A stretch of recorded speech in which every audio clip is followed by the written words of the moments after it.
Hi viewers, welcome to my channel Vagdevi's art. ఈరోజు ఈ వీడియోలో మనము దశమహావిద్యల్లో ఆఖరి విద్య అయిన కమలాత్మిక అమ్మవారి గురించి తెలుసుకుందాం. అదేవిధంగా భగవంతుడు అంతటా వ్యాపించి ఉన్నప్పుడు గుడికి ఎందుకు వెళ్ళాలి అన్న ప్రశ్నకు సమాధానం కూడా తెలుసుకుందాం. ముందుగా కమలాత్మిక అమ్మవారు స్వయం లక్ష్మీదేవి స్వరూపంగానే ఉంటారు. లక్ష్మీదేవి ఎర్రటి కాంతులతో కనిపిస్తూ ఉంటుంది, కానీ కమలాత్మిక అమ్మవారు బంగారు ఛాయలో కనిపిస్తూ ఉంటారు. అలాగే తెలుపు వస్త్రాలను ధరిస్తారు. మిగతాదంతా సేమ్ లక్ష్మీదేవి లాగానే చేతిలో కమలాలను పట్టుకొని మిగతా రెండు చేతులు వరద అభయ హస్తాలతో కనిపిస్తూ ఉంటారు.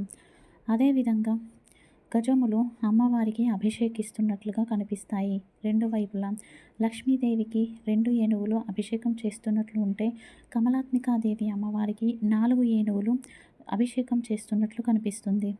అలాగే అమ్మవారు ఐశ్వర్యాన్ని ఇచ్చే ఐశ్వర్యం అనేది శాశ్వతంగా ఉంటుంది, నశించదు. అంటే ధన్యుడిని చేసే ఐశ్వర్యాన్ని ప్రసాదిస్తుంది. ఐశ్వర్యం ఉండడం ఒక ఎత్తు అయితే, అది నశించకుండా ఉండడం మరొక ఎత్తు. ఆ ఐశ్వర్యంతో దాన ధర్మాలు, సత్కార్యాలు చేసే అవకాశాన్ని మనకు కలిగిస్తుంది. ఈ విధంగా ఇహాన్ని పరాన్ని పొందే అవకాశం కమలాత్మికాదేవి మనకు ప్రసాదిస్తుంది.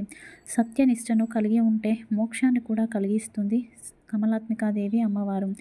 ఎవరికైతే ఈ అమ్మవారు శుక్రగ్రహానికి ఆధిపత్యం వహిస్తారు, ఎవరికైతే శుక్రగ్రహ దోషాలు ఉన్నాయో, శుక్రుడు నీచబడి ఉన్నారో వారు అమ్మవారిని పూజించవచ్చు. అలాగే అప్పుల బాధతో బాధపడేవారు, ఆర్థిక ఇబ్బందులతో బాధపడుతున్నవారు తారాదేవిని అలాగే కమలాత్మికాదేవి యొక్క స్తోత్రాలను పఠించడం వలన వేగంగా బయటపడవచ్చు. భరణి నక్షత్రం, పుబ్బ నక్షత్రం, పూర్వాషాఢ నక్షత్రంలో జన్మించిన వారు, వృషభ, తుల రాశుల్లో జన్మించిన వారు, అలాగే 6, 15, 24 తేదీల్లో జన్మించిన వారు కమలాత్మికాదేవిని పూజించవచ్చు.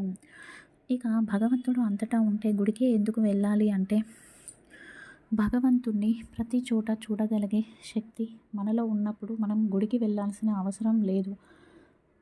నీలోనూ, ఎదుటి వ్యక్తుల్లోనూ, ప్రతి వస్తువులోనూ నువ్వు భగవంతుణ్ణి చూడగలిగినప్పుడు గుడికి వెళ్ళాల్సిన అవసరం లేదు. ఎందుకంటే భగవంతుణ్ణి ప్రతి వస్తువులో నువ్వు దర్శిస్తున్నావు, పూజించగలుగుతున్నావు. కాబట్టి మనకి భగవంతుణ్ణి ప్రహ్లాదుడు ఎంత సాధన చేసి ఉంటే, ఎక్కడ ఉన్నాడు, అక్కడ ఉన్నాడు, స్తంభంలో ఉన్నాడా అంటే, నా స్తంభంలో ఉన్నాడు నా స్వామి అనగానే అతని నమ్మకాన్ని నిజం చేయడం కోసం ఆ లక్ష్మీ నరసింహస్వామి ఒక కదలని వస్తువైన స్తంభంలోంచి బయటకు వస్తాడు. అది భక్తి, నమ్మకం. అంతటి భక్తి, నమ్మకం ఉన్నవారు గుడికి వెళ్ళాల్సిన అవసరం లేదు. కానీ మనకు అంతవరకు అందరికీ ఉండదు. కాబట్టి ప్రతి నిత్యము దేవాలయానికి వెళ్ళి ఆ శక్తిని పెంపొందించుకోవడం ద్వారా మనకు అంతటి శక్తి వస్తుంది.